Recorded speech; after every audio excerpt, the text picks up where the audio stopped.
Welcome everyone. This is Selector Williams Live Uganda on the Music Zone once again, as we are going to talk about creative and performing arts and music in particular. Today we bring an edition, kind of a documentary about the audio production people, human resource, human beings. I welcome you all ku Selector Williams Live Uganda. Mwebale nnyo mwebale ddala okugoberera. Tumaze ebbanga ddene nnyo nga twogera ensonga nnyingi nnyo ku music wano mu ggwanga erya Uganda ne ku YouTube channel eno gy'olaba nga twogera ku bantu abayimba, nga twogera ku bantu aba performinga, nga twogera ku bintu ebirala bingi nnyo, mwe twatuukira ne ku Bobi Wine tumwogerako bingi.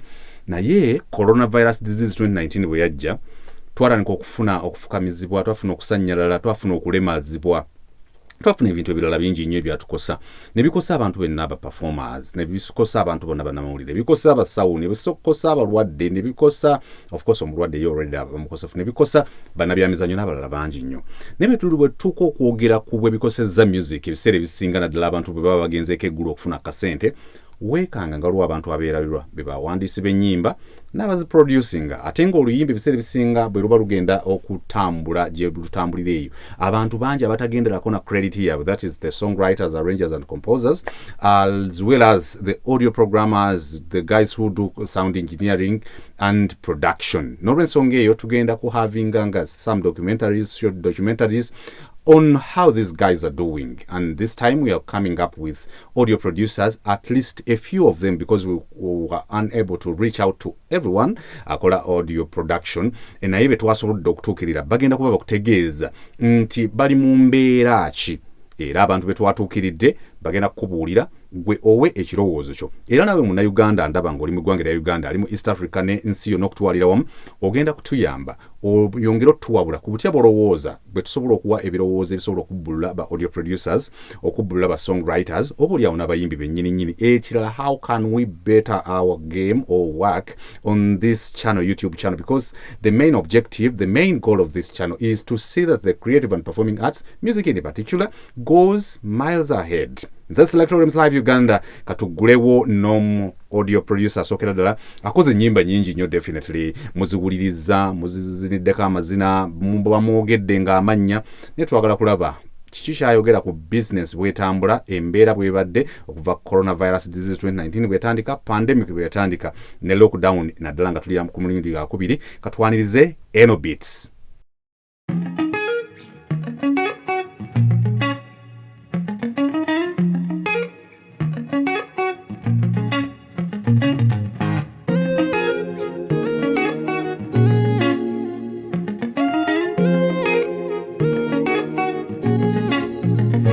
Amannya agange nze eno ku kisaache naye nga brand name gye running eno mu industry, it's Eno Beats Productions Limited.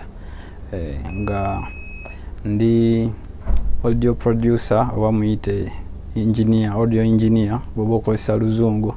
I'm a social worker, I'm a business entrepreneur. Byensinga okukwasaganyiriza ddala bya mu business pozina n'ebyange ebyebbali nga nze. Nenge gye tuli ku kya business ya music, katugende ne kya music, ndi beatmaker, audio producer. Okay, okuva nga tetunatuuka ku kyalo lockdown butya bwe kutambuzizza. Yes sir. Okoze n'abayimbi ki bukyanga otandika production eno? Okutandika production natandikira ddala ku studio ya musajja gwe bali bayita Megadi, yali Fande Records. Ku y'omu ku ba top players be nasooka okukola nabo mu industry eno, mpozi n'abaana abali aba crew ye Last Battalion, naye nga bwe nasookera ddala office okukoleramu nga nkola n'abayimbi yali Afande Records. Then that was 2012. Bwe namala ne ntambulamuuko akatono ne ngenda ngatte ku bwongeera nyongere ku kye nali mmanyi. So mu 2016 I think so nga gwakaawo we najja ne idea y'okugulawo company yange Eno Beats Productions Limited, nga wansi waayo nali ntunuulira okola live gigs, okuba ne ba instrumentalist, cause I'm an instrumentalist, nga ndaba n'okurunninga ne projects ez'enjawulo, naye era nga mu music idea nali nina nnyingi naye ne njaga nsooke concentrating ku kya studio work nga beat maker ne audio producer. Studio yo bagita batya? Studio nga yo, it's Enobis production. Actually Enobis Studios. Okay. Call it that. Okay, kati solo tuyisaamu pandemic yakusanga okay nga tetunogenda wera still bayimbi kiba okoze nabo ngoli mu Enobis sounds. Nkoze n'abayimbi nga bwe mbala ku bayimbi abantu be bamanyi mu Uganda, nkoze n'abayimbi nga Bebe Cool, Chameleon, Cindy, nakolako ne Mr. Bobby Wine, nakolako ne Shiba, nkozeko ne Wiki Benda, nkozeko ne Gravity Omutuju, nkozeko abayimbi bangi kale benkoze nabo. Nenga mbotadde n'omugigi omuto mulimu era abalungi bangi yadde nga abantu tebabamanyi. Okay, pandemic yakusanga etya era kati yakuyisizza etya wetuukidde olunaku lwaleero? Pandemic yaggwawo nga teri yeetegese ge mazima amatuufu nti ebe nejja naye bw'oba okola mu business oluusi okola obala oluusi osevinge though kino kyo kyaggwawo bugwinsi yonna. Sitegedde kumbuuza yangwako nga ndi ntya mu ngeri ki musically no mu side ya music.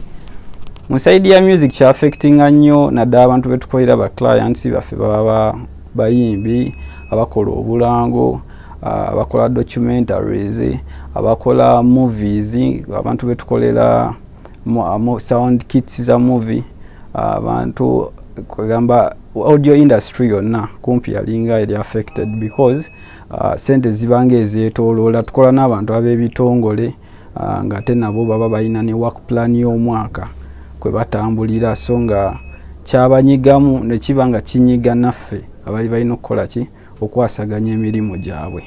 So pandemic yo yatukosaamuuko kyenyinza okugamba. Abayimbi bali bajja okurecording ennaku zino? Kituufu nnyo nti abayimbi baagala okurecordinga yadde nga financially baba down, tebatera kwagala fulumya nga tebayingiza kubanga bakikunyonnyolamu n'okiraba nga rate kuwandibadde omutwalira oba olina ogikendeezaamu nga ate naye aba ayagala akole. Kubanga ffe nga ba content creator obeera otunuulira nti content alina osigala nga atambula naye ate ekisupportinga bills otambula nakyo kiba kyetaagisa. Kyo kyabanyigamu naye nga tebadde basigala baagala okubala nga bayimba era ne kati mbadde nina bendi mu kukwasaganya. Mulanga kigo okubira government ne ministry by'obulamu mu kiseera kino eri naddala mu art industry? Well, art industry yo ekoze kyeyandibadde kyenandiyise okusensitizinga abantu, ebadde yeetaaga nnyo support okusensitizinga. Kati mu kwagala okufuna support ndowooza ate art industry eringa ate efunyemu nayo ku buvuyo obutonotono kubanga waliwo structures badde balina okuba nga batereeza ziyambe kuba kati mu kaseera nga kano ffe tulina bye tuyigiddemu nti online business yandibadde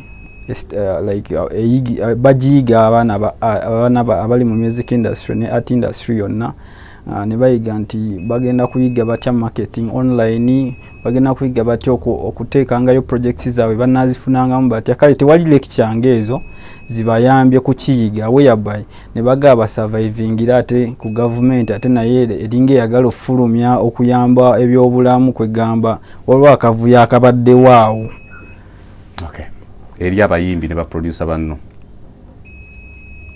obubaka bw'olina naddala nga tuyita mu pandemic eno? Obubaka bwe nnina eri baproducer bannange n'abantu bonna abali mu business yamu gye tukola nti kano akaseera nze kendaba nti katuyambye nnyo okukola research. Tubadde n'obudde obuwera n'okumanya nti ki kye tugattako ku kye tubadde tukola n'okuyiga ennyo kubanga kati ogenda n'otulanga ku channel zino ezizeko abantu abasomesa nobako ebintu by'oyiga ebirala nga si kyakwesiba ku kintu kimu. Nolaba bo venturing into other works, cinematography work oba ne research omungi oyo n'ebintu bye tubadde tetumanyi tulina obudde okubiyiga naddala business eno engeri gyegenda otambulamu because the world has revolved. Okay. Amannya go company yo studio yo ne namba z'essimu? Studio Enobis Studios, amannya gange amatuufu kisearch Enoch yadde bampita Enoch Beats because I'm the CEO at the studio. Enamba y'essimu eri 0757 799 799 oba +2567 799 799. That's the official number I'm using. Tukyali ku the Music Zone ne Selector Williams Live Uganda. Era nga ku ssaawa eno twagala okulaba audio producer omulala agenda okubaka ensonga zatubulira. Twakubulira nga tutandika nti twagala kulaba ba audio producers bano mbeera ki mwe bali, biki bye bayitamu. Eno Beats omuwulidde, katwagala kuwuliriza Pademan okuva ku Audio 1 e Makindye kiki atugamba.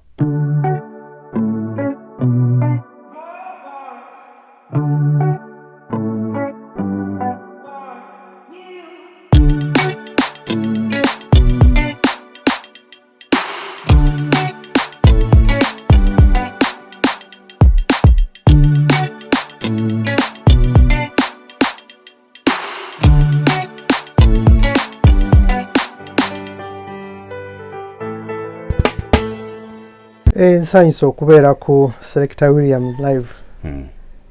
Manya Pademan, the audio producer, engineer, muyimbi, muwandiisi bingi. I've been in the industry for quite some time. Myaka giwera, nkoze n'abayimbi abawera. Okusingira ddala abayimbi ababaddeko mu industry for the last 10 years. Muntu oba obaddeko mu industry ng'owulikika. Mpeereddwa omukisa okuba nga nkoze n'abawerako. But question is about, you asked about the pandemic. Oh, well, I think unlike other businesses, ate entertainment ebadde ekosebwa nnyo olw'ensonga ez'enjawulo. Nti buli lw'okwata ku masses, buli lw'okwata zizo ku gathering, zizo kuŋŋaana, kitegeeza oba oyingiridde production. Ng'oggyeko abafumbi b'emmere, abatunzi b'amaduuka, abatunzi b'engoye, biki, ffe tetwatwalibwa mu ba essential workers, the music producers. Nti ne bwe banaaba bagezezaako okuggulawo, let's say they open churches, they open public places, era entertainment era yo. Simanyi lwaki ate Uganda kyasusse. Uganda kiri too much. Entertainment ebeera affected. Nti last consumer waffe abeera omukyakaze asala omuziki, agenda mu church, agenda mu baara, agenda mu ekereziya, wonna womanya bagenda mu bifo by'omanyi wabeera music, wabeera public gathering. Nti ate okusingira ddala wano e Uganda nti earnings eza artist ziva mu performances, and performances muli okwanjula, muli embaga, kati bwe watokuba ebyo tofuna ssente. And on top of that, ffe nga abagezaako abaluddeko mu industry ofuna omukisa n'oba ne ba clients in and out of the country. It so happens nti mu East Africa wano Kenya baba baggadde, Uganda ebeera tebanzigale, Rwanda bwe banzigale, so neighboring countries basobola okusalawo nti we work online. Naye n'okujja obujja oluyimba off the internet, okuludownloading osobola oddukola in your home studio nga artist azze. It takes a lot of data. Right now, gye buvuddeko tubadde ku OTT. OTT nga kwali, ate nga ne internet naye ebeera slow, kaya ate batutaddeko 12%. Kwegamba you see.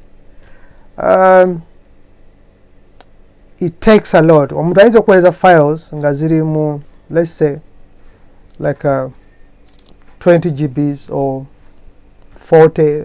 And okusanga nti US, UK, n'ensi endala eziri mu Europe, bo bagenze bata baggulawo. So mu kuggulawo kitegeeza churches are open, bars are open, so we get we get some work from them, the Daraba, Ugandans and other people. So when they send us their work, bakusubira downloading mwangu omukoleko ate uploading ate omuweereza awuliremu bw'abeerawo ekyokukyusa ye n'akukubira essimu. Even the phones they use, WhatsApp, Facebook, those are mode of communications we use here. To be honest, kikalubamu nnyo Uganda, kikalubira ddala, because all corners zonna zisinga ziba nzigale. Kati ekyokulabirako during this lockdown, some of us do not work from where wetusula. Gadgets za studio sizo ogamba nti kansitule njitwale in my bedroom, I take a laptop and work from my bedroom. You need to proof that room okubanga ekola ki ne baba kuweereza work. So olina okubanga ojja ku studio. Okutambula okujja ku studio, there's a distance from where we do what. First of all, studio obeera mu bwomu, tolina gwogenda siiga ki kusiiga virus, obeera mu bwomu oba n'omuntu omulala, you sanitize just 2 people, or teri muntu ajja ku voicinga, jjukira okola ku waaka abaddewo oba gwe bakuweereza, naye era tokkirizibwa kujja ku ki office. Ate jjukira tolimu ba essential workers, tolimu ba media, tebasobola. So you ask yourself, what should I do? Kati nsaasira bambi, we are a number of producers, especially matching here, nsaasira abaana bangi, fellow producers. Teri client ya jam studio, teri internet ya buseere, rent bills zisigala zirwaninga, you need to pay electricity, you need to pay power, you pay water, you need to pay rent. N'omusolo tebagenda gukusonyiwa, okitegeera. So it has affected us so much. Bwenkugamba nti industry eri wansi essaawa zino era ne banaggulawo, maybe the booming industry sector kati ya health sector eya basawo n'emmere, naye n'emmere era nayo olaba basically oba okutwaliza awamu tuli affected so much. And I feel for any other person who does what I do.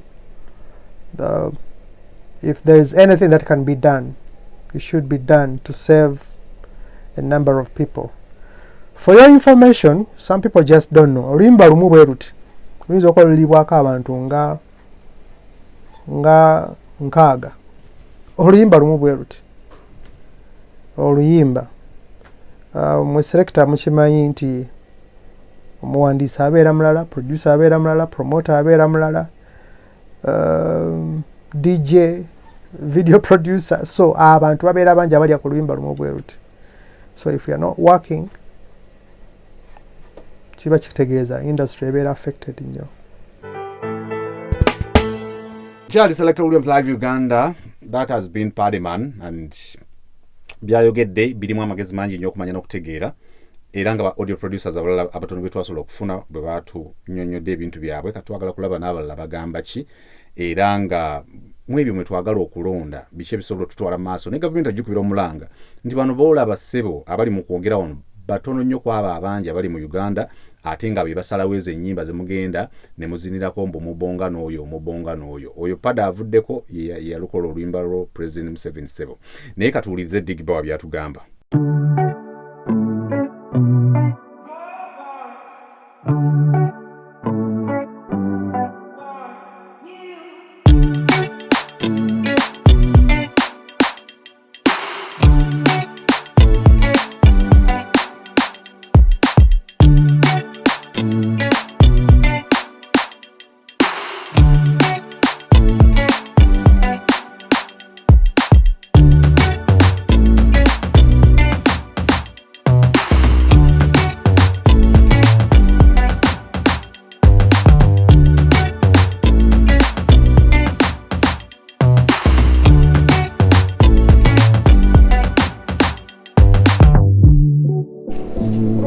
bannange abalabye abalungi abali ku Selector William live amanya agange nze Bawa okuva ku Sabala Records wano eriwafu sanyisa nnyo kubanga ndi ku Selector William live nange mpeddwa akakisa munnange baba si wangu wakutuuka munnange naye neebaziza nnyo Selector okundeetako wano kunkyazaako kyamaanyi okitwongeramu amaanyi nti naffe mutulowoozaako ababeera eno bambi ne tuddamuko amaanyi ne tutamanya nti mwatwerabira ne kati abantu abatubeererawo ne mutuzaamuko ku maanyi kiba kyamaanyi bambi neyanza nnyo neyanzeege era nga Bawa mummanyi nze Diggy Bawa mummanyi nkoledde abayimbi bangi obwokumenya nyinza n'okusulawo munnange nkoledde abayimbi bangi ndowooza kizibu nnyo okubuuza aproducer abasooka mu Uganda nga siriiko kiyinza okuba kyamutawaana nnyo nze Bawa era nga mu mbeera eno eriwo bwe tuyisizza ya pandemic Selector munnaye weebale tulowoozaako ku mbeera eno munnange n'ofa eno gawana abasajja bano bakola ebintu bino bo bali batya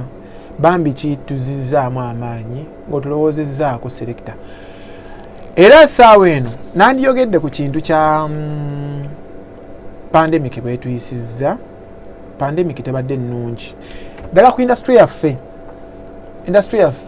pandemic egiyisizza bubi nnyo nti essaawa zino Bawa yali akola nga lunaku nsuza n'abantu mu studio tebakyalina bakuyita kukikola ki kujja bambi kukola n'akasente ke bali akokukolamu akasente ako tekakyalabika kuba tebakyakola abaana bagendanga mu town ne bakola n'essaawa nno tebakyakola n'ekirala nawokola kati kyakola nawokola oluyimba kati essaawa zino omuyimbi kati tukola kumanyika nti nina erinnya ne business wise music kati takyaliwo kati kyogere bwetyo si mu bubi ne kati takyaliwo si oli music waffe gonagamba nti nkoleza omwana oluyimba gatteeka mu miliyoni zinga 6 enkya bambi afuna omuntu anaamugula ani agenda omugula essaawa zino music kati yafudde ate okulowoozezebwako okw'amaanyi ennyo takyaliwo nti ajja kulowoozezebwako nnyo omuntu nti onaba bakoze kati oluyimba kati agambe kati oluyimba amaze oddumala njagenda ku media bampeeze bampadde tekiriiwo munnange kati kyekituyisize nnyo obubi mu pandemic ate nga naffe munaye tulina families zitulabirira kale nze ndi manager wa muyimbi mulamba na studio n'abantu abalala b'okulabirira nange ne famire yange nina okubalabirira naye kyewuunyisa essaawa zino tukyakola nga bwe twali tukola tosobola gamba nti kati essaawa zino nnyinza okuba nga nkola olunaku nga nyingiza emitwalo kale 10 oli ng'agambye bugambi sikyakola munaye sokolegera kasindi okoleyo kyonkoledde naye kati essaawa zino tetukyayingiza nga bwe twayingizanga ne tufuna n'abantu be tubeera nabo bambi ne bafuna n'okulya tekikyaliwo pandemic etuyisizza nga bwewulira bweyagala ezannyidde ku ffe kiki kyogamba abayimbi ba songwriters ne ba audio producers abantu bali mu business eno gye mukola kyenaani bagambye ba audio producers ddala nze ddala mu sekita yaffe ya producer ya production ba producers ffenna ba producer kirabika nnooza ne oba tetulowoozebwako nga ffe bwenaaje kirabye nti abalowoozebwako be bali betukolera ne kati ffe abakola tetunalowoolezebwako yadde ddala ate nga kyalibadde kyamaanyi nnyo ffe tulowoolezebwako kuba ffe bataata ffe abasimba bye bagenda okulya ffe ababeera mu nnimiro ffe abalima ffe abakoola omwana likolaki abasuubuzi ne batuwala ne batunda mu katale naye ffe tulowoolezebwako ddala kale kitegeera ekyabaproducer tukiviireko ddala batuyita abalimi eri ojja tusuubuleko munnange otwale eggogagga wali munnaye ffe tulowoozebwako era omusimbi ogujja olawuliddeko gw'abaproducer teguliiyo ate gavumenti ogigamba gavumenti ngikubira omulanga nga nze Bawa Diggy Bawa bannange mbakubira omulanga ffe baproducers tetulina kye tuli ssaawa zino tulina ekibiina naye ekibiina ndo tetulina ne tukiwulira kizibu nnyo kizibu kulya ndi baproducers babayiseeko ndi kibiina kyaffe bakiyiseeko bannange mpozi oba gavumenti yatukola ebibiina nga bano abayimbi bakoze tulina ebibiina nga 7 ate ffe twayagala tukole n'ekibiina eki kimu kibiina ekyo ekimu kibe nga tuli bumu naye tulabye bano abeeyawudde ate bakoze nnyo okusinga ffe abeegatta kakitegeera tugakola ekibiina kyaffe tubakyawulamu ebibiina nga 16 byonna bigende wa Mr. Salimu Sala tufunire ku musimbi ogwo gwe twagala nga ffe producer munnange byebyange ebyo siri bulungi fina tetuli bulungi gundi yaffe yononese nnyo industry yaffe si nnungi essaawa zino amanya omuntu gw'okubiri ne studio gyokolera ne namba esimu.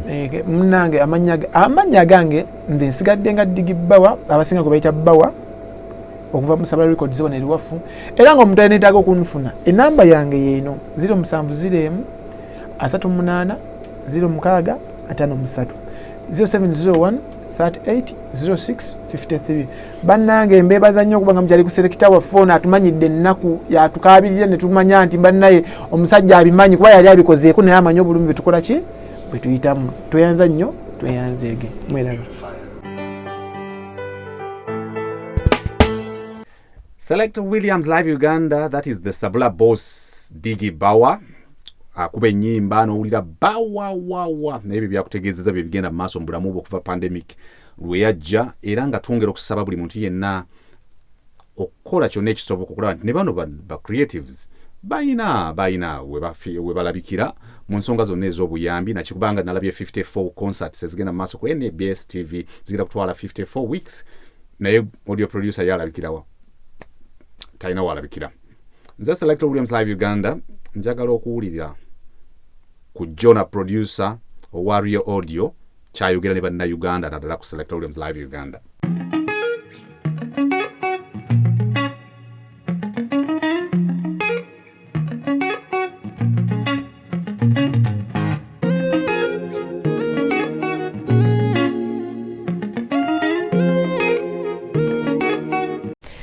Amanya gange nze Jonah Muwanguzi, abasinga mumanyi nze producer Jonah. Eno studio Rio Audio Studio wano wenkolera.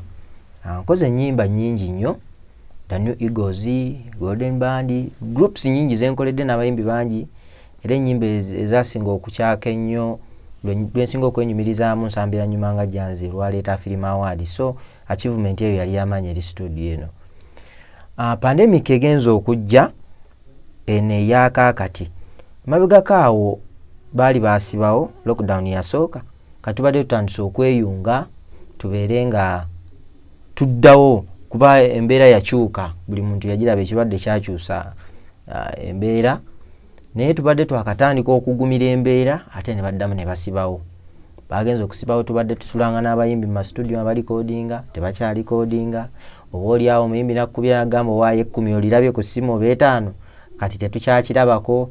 Embeera etunyigira ddala, era omulanga guno ngukubira eri gavumenti, baproducer batulese nnyo ebbali, so nga abayimbi tuwulira eyo babawa ssente, ne tuwulira bapromota, ne tuwulira baani, abayimbi baproducer batulese nnyo ebbali. Naye omulanga guno ngukubira eri gavumenti batutaase, naffe batujjukire kuba naffe kyenkakasa naffe ate music ono music atandikira ku ffe. Singa tetuliiwo music tasobola kubaawo, oba omuyimbi tasobola kubaawo. Ffe tutondawo omuyimbi, naffe tusaba tujjukire tubeereko ng'abo be tuwulira be bayamba. Era omulanga gukubira APAW kyekibiina ekitwala ba producers association yaffe, nkuba omulanga eri president waakyo atuyamba afune amakubo gonna waakiri tulwaneko bannange. Naye tugenda kufiira mu mayumba, tetukyalina kye tulya mu studio. Kati nze engeri nje ndi omuyimbi, kati era ndi wano ndi mu kukola buyimba bwange, nsiiba nkola buyimba, nsula nkola buyimba, naye otuukira nabyo n'obikoowa lwakuba nti balandiroodi baffe. Kati nze nafuna landiroodi omulungi omunnyonnyola era embeera agimanyi. Naye abaana babagoba mu mayumba, abaproducer nawulira studio, waliwo studio awo gye baggala nabo byuma babijjamu buli kimu. So omulanga gavumenti tugisabe tutaase etuyambe, naddala nsinga kuba omulanga eri Jerusalem Sale atutaase ba producer batujjukire naye tufa.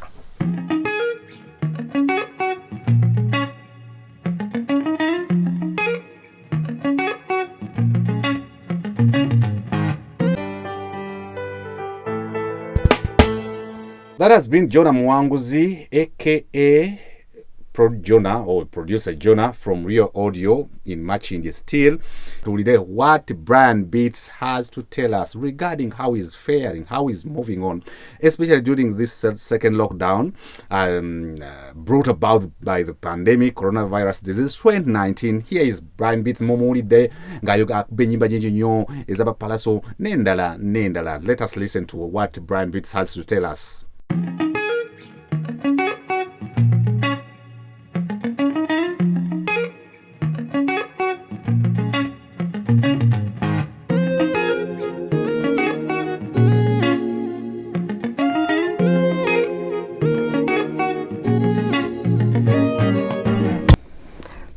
Amanya gange yenze Brian Beats, ndi audio producer, studio yange yeno bagita Beats House, tuli wano ku Salama Road. Corona atataganyiza buli mulimu gwa muntu era feno oluyimba lwerumu lwe tuyimba. Obwavu economy buli omwagiraba kakati fenga ba producer oli twakolanga kati nganze ku side yange nti nakolanga mpaka matumbi ga budde naye kati sikyasobola kikola tikati budde okolako butono noisanga ino okudde waka ekitali woluli so corona tatukoze bulungi nnyo newankubadde nze ng'omuntu ndowooza na buli muntu njamu wa magezi nganze genkuzisezza kubanga oluyimba olwo nze njalekerawo ddukaaba. Kyetulina okutegeera nti ensi eba ne transition zaayo. Abasoma Bible bakitegeera nti Katonda yaleeta ku mataba ga Nuhu ensi n'ekyuka. Tulina omulembe gwa Yesu yasangawo byasanzeewo ensi n'ekyuka. Kati tulina okitegeera nti corona yazze waliwo ebikyuse. Tuyige engeri gye tutambulamu n'obulamu bwe tulimu obwa corona. Kati nze nganze ntandise embeera ogimanyira era tekyampisa bubi nti ogenda owadoptinga embeera eriwo nova ku kikadde ekibaddewo oye kalemedde mu kikadde ekibaddewo yagenda osanga obuzibu mu mbeera eno. Okoledde bantu ki ennyimba? Nkoleddeko Eddie Kenzo ne Mathas oluyimba lwe bayita Sango, nkoze ne Carol Nantongo ennyimba eziwerako essaawa eno ndowooza oluliko baluyita Ensonga ne Muzeeyi Sembogga, nkozeeko ne Muzeeyi Misach oluyimba lwe bayita Simanyi, nkozeeko ne John Black oluyimba lwe bayita Ensonga baluyita Halo ne Ebyalagirwa, nkozeeko ne Paraso oluyimba baluyita Kkiriza, n'endala nnyingi ezimu nzeerabira naye nga ze zimu ku zo ze nkozeeko. Gavumenti ogikubira mulanga ki? Gavumenti omulanga gwe nandigikubidde nti efeeyo nnyo ku muntu naddala owa wansi. Tulinayo abantu nga mutuufu tebalina wadde eddoboozi n'akatono.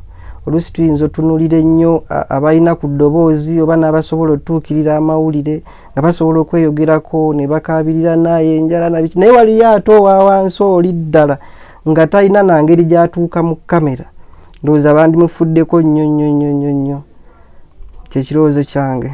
Ate omulanga eri Audio Producers Association nandisabye association yaffe yaba producer mu kaseera kano weeyina oviirayo ennyo okulaga omugaso lwaki weeri mu mbeera nga zino, okutukumaakuma okubeera awamu, okugezaako tusakira abatuyambye batya. N'associations endala zonna ezitali newetaba yaba producer bokka wabula mu buli mbeera yonna abayimbi zihuma n'ebisigadde essaawa eno ebalina okuviirayo okulaga nti ddala ekintu ensonga eyakitandisa yalina omugaso.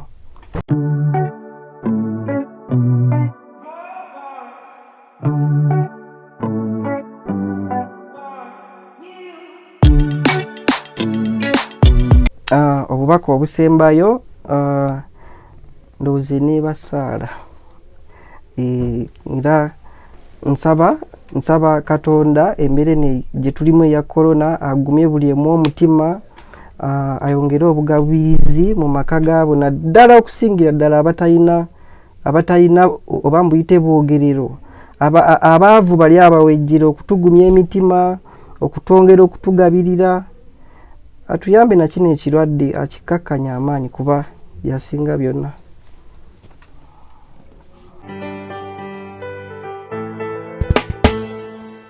Selector Williams Live Uganda. Ebyo bye muwulira nga boogera abaana bano bitono ku ebyo bye bayitamu ebituufu. Oyo Brian Beats n'ebitono nnyo ku ebyo by'owulira. Omusajja ono bamuyita Artin Pro awulikisa mu nnyimba nnyingi nnyo, twagala naye abeeko kyatugamba ku nsonga bw'emutwala nga tukyali mu biseera bya pandemic. Nze Selector Williams Live Uganda ku The Music Zone.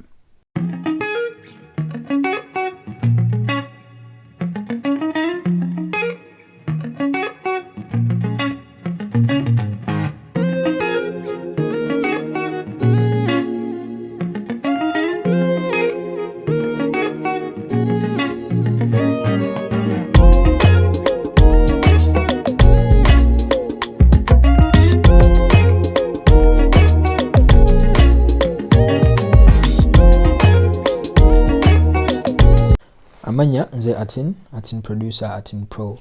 Nkolera ku Explanation, ndi director wano, ndi producer, ndi songwriter, ndi artist.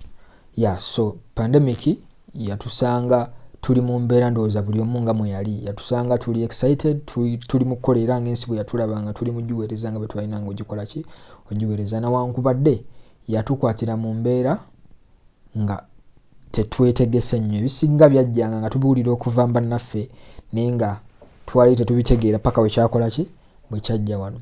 Mpozi nga nkuzaako emabega za production mbadde mukoledde okumala emyaka nga5, okay? Nti experience eri awo ebadde tennafunamu kikanga bwanga kino, okay? Ya nti ba clients baffe abasinga ogenda kwekanga babe bayimbi, okay? Sente zino eziva mu ki ziba different naye ebiseera ebisinga ba clients abasookebwa kuba abayimbi. Essaawa zino omuyimbi wabanga takyakuba show nga yali main source of income, okay? Kitegeeza kati byakyukamu. Bwe waba yali akuba obukadde 10, essaawa zino ayinza okuba akuwa half yazo, ayinza okuba akuwa 5. So kitegeeza ki nti income yaffe yakendeera nga as much as income yawe yakola ki yakendeera. Emabega ko twabadde tetunabeera nnyo mu lockdown restrict. Bwe twazze mu second wave bwe yazze abayimbi nga bakyasobola okukuba ki emikolo. Nero ogenda kwekanga n'abakuba emikolo essaawa zino tewakola ki tewali kuba najje egisinga gyali seized. So ne twekanga oli mu mbeera eyo bwetyo nga mwene mugikola ki bwemugiraba. Omulanga eri government, omulanga eri ba audio producers n'abayimbi. Omulanga eri government, omulanga eri ba audio producers, omulanga eri ba artists. Ekisooka producer bw'oba osobodde okutuukirira omuntu gw'osobola okuyambako mukwateko kuba oba oli awo kikugasa bw'obeera mu business nga mulimu banno. Bw'obeera mu business ng'olimu wekka ayinza obutanyuma bulungi kuba business yaffe yakola ki yakulowooza. Eri abayimbi bw'oba ng'olina producer wo yenna ng'okimanyi mubadde mukolagana mu mbeera mu ob'endala, baako musuulire ku mutima, bakuyita kusuulira ku mwoyo. Musuulire ku mwoyo mubuuze embeera ki mwali okakase nti at least alina wakola ki wasobola okusenvulako nga muli wamu oba oli awo tusobole okuvunuka kino kyonna. Kuba nze nga ati ninyinza okuba nasobola okwekolera saving oba oli awo, okay? Naye ogenda kwekanga waliwo omuntu omulala atalina ddoboozi lyenkola ki lyennina oba nfuna. So bwe tuba nga tusazeewo ne tuyambagana mu mbeera eno nkakasa nti bino bisobola okukola ki okuggwa nga ffenna tuli balamu nga ffenna tuli healthy. Let us have what Ronnie on this one has to say to us. That's like Williams Live Uganda.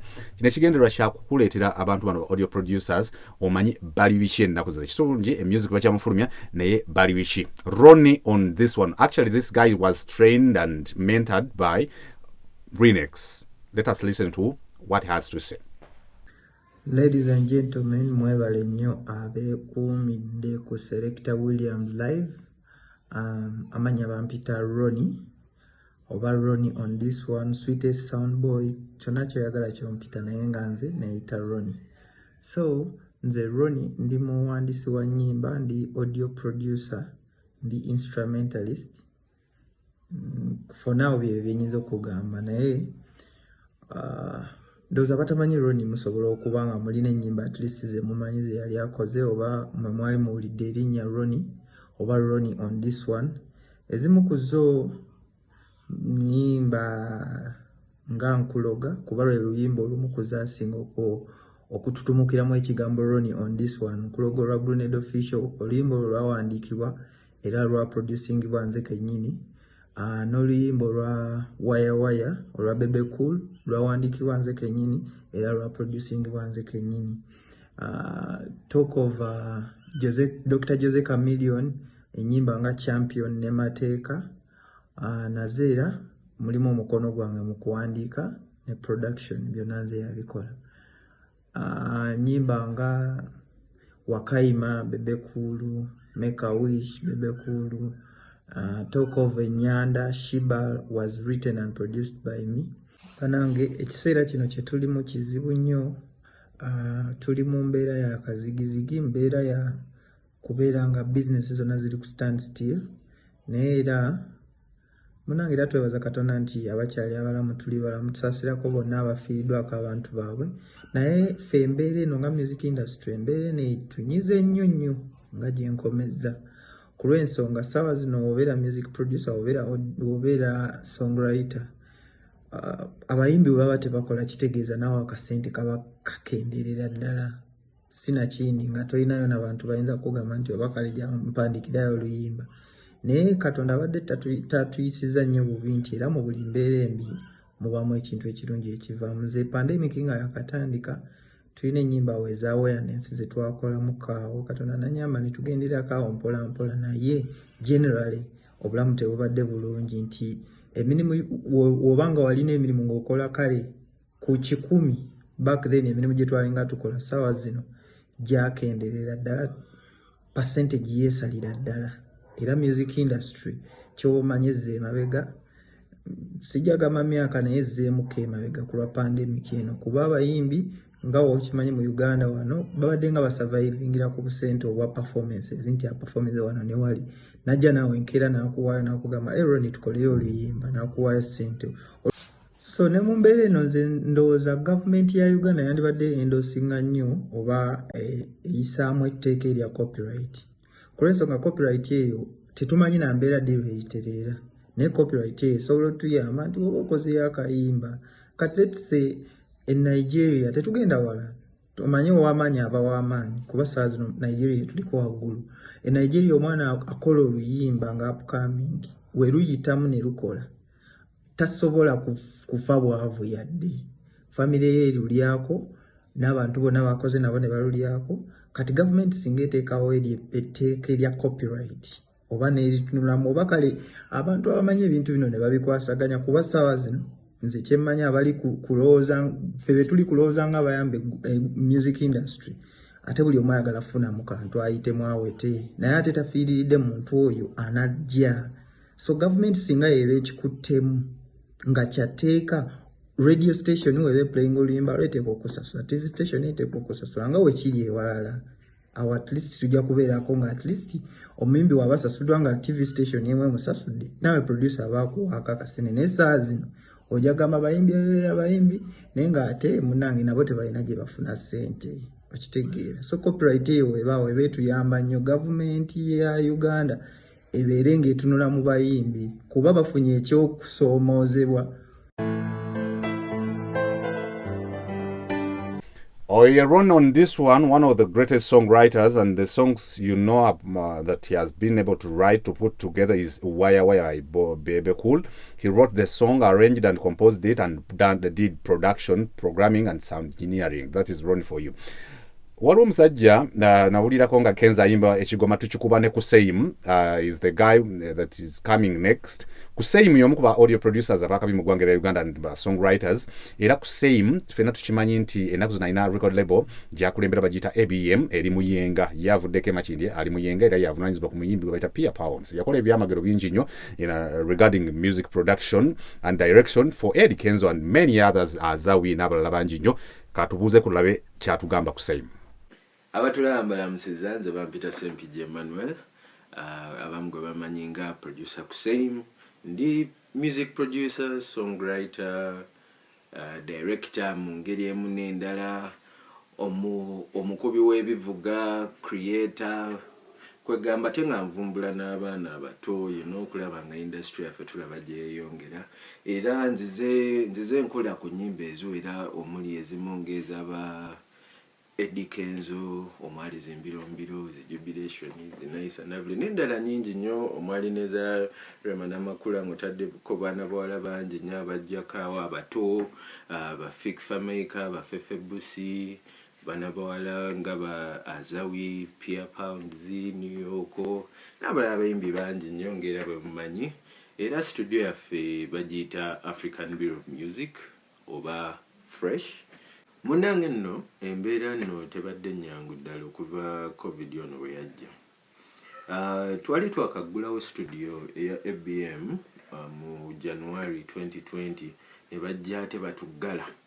Kati bwe baatuggala kati fe abakolagana awamu n'abayimbi buli bwe babeera nga tebakola naffe tetukola, kwegamba business eri intertwined, eri connected. Kati tuli wano amabanja mangi ddala nno nga bwe nkugamba, ow'ennyumba titeebuzaabuza namu yasigala ayagala, twetaaga okulya, twetaaga amasannyalaze, ate tunayiiyizaawa, you know. Kwegamba simanyi na bwe nnyinza kiggamba naye nga si birungi ddala. Rinex pattern, you remember songs that are like Bogolako by Bebe Cool, songs like Kasepich by Bebe Cool, and many other songs. Actually, he went ahead and produced some songs for David Lutalo, that is Far Away, produced Sanyo Yang for Julian Kanyomos, produced many other songs. And let us listen to what he has to say as an audio producer, almost a veteran or a legendary or a who, in your opinion, and listen to what he has to say again as the president Audio Producers Association. I remain Selector Williams, Live Uganda. Ladies and gentlemen, Kansabire Buliomo are very okay. My name is Onego Michael. Most of you know me as Rinex. The audio producer who has been in the industry for quite some time. I first worked with D Records, studio owned by Sweet Kid, and later joined Power Records.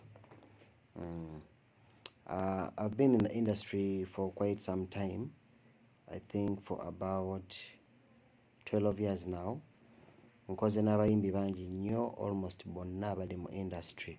Let me say 80% of the musicians, nga Chameleon, Bebe Cool, Gravity, Eddie Kenzo, Sweet Kid, Juliana Kanyomozi, banji n'abalala bangi nnyo. Pandemic chekoze music industry. Actually pandemic yajja almost to sweep away the music industry. Naye netusanga nga ate tuli bagumu nnyo. Anyway, the pandemic affected us in positive and negative ways. In negative ways. In negative ways, the pandemic yagezako disorganizing our work.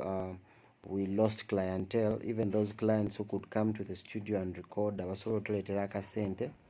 they became broke. Studio. And then those who came to the studio, they came with very little money. Ngaba complaining nga ajaka kwegamba ojja kwekanga nga oluyimba lwe nandikoledde million 2 olwekanga client akwadde mitwala 5. You understand, because of the situation.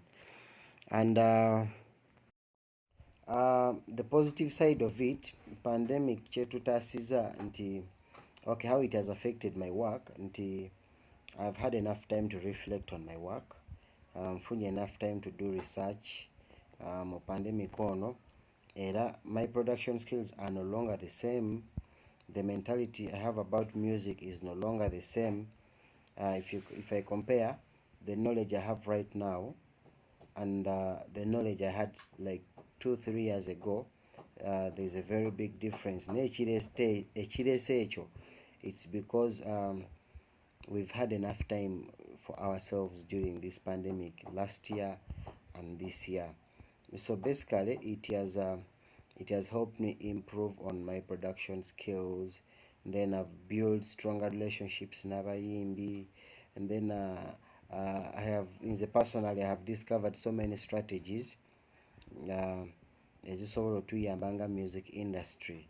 but bino byonna mbifunye in this pandemic. Yes. Nekirala abayimbi mwenna ne ba producers mwenna, when a situation goes bad, don't look at it nti ate it has come to destroy your life. Find something you can benefit out of it.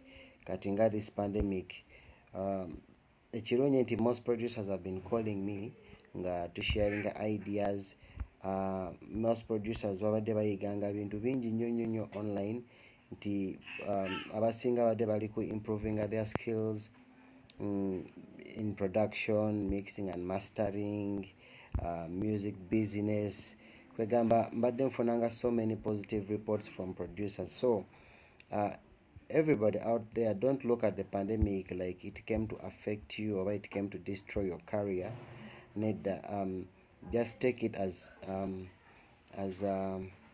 something that came to transform your life. So ojja kulaba nti pandemic erina kyekoledde ekyamaanyi nnyo.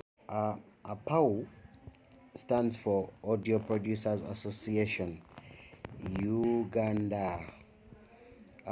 It is the umbrella body bringing all the producers abali mu Uganda together.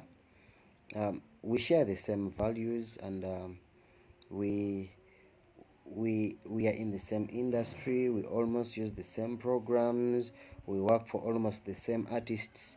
So we felt it wise nga tulaba nti if we producers came together and we brainstorm for our artists, tufune engeri gye tusobola okugattamu obwongo tukolere abayimbi baffe ekisingako ku kye tukola oba okusingako what we've been working on previously.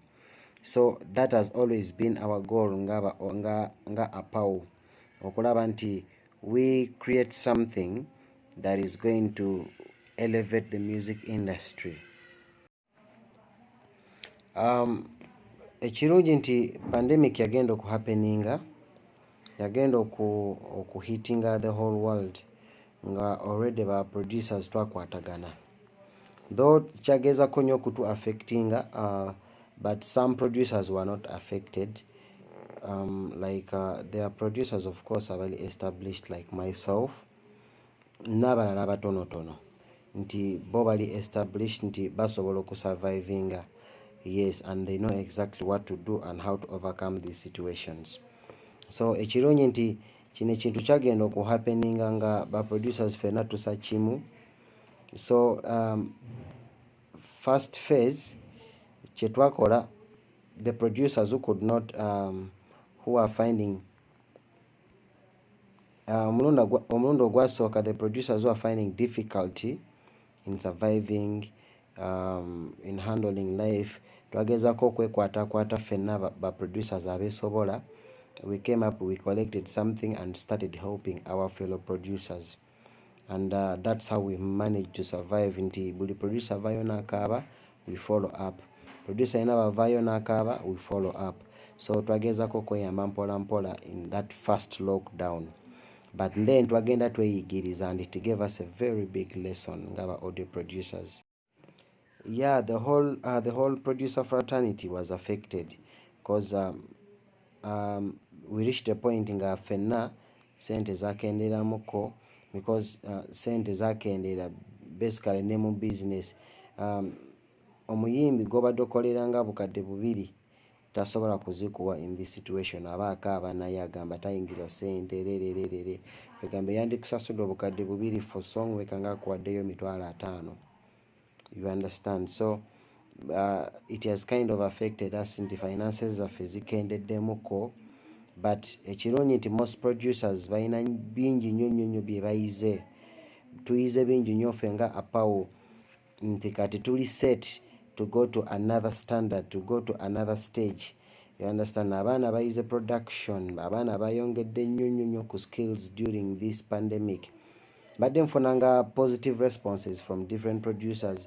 Onakubira nagamba some good news, no nakubira nagamba, man, I've learned this, can you research about this? Kugamba twekozemu nnyo omulimu. So pandemic much as chatunyigamuko somehow, tetujja kugyevuma nnyo because we received it positively. Most producers bategeera nti kati pandemic has come to stay.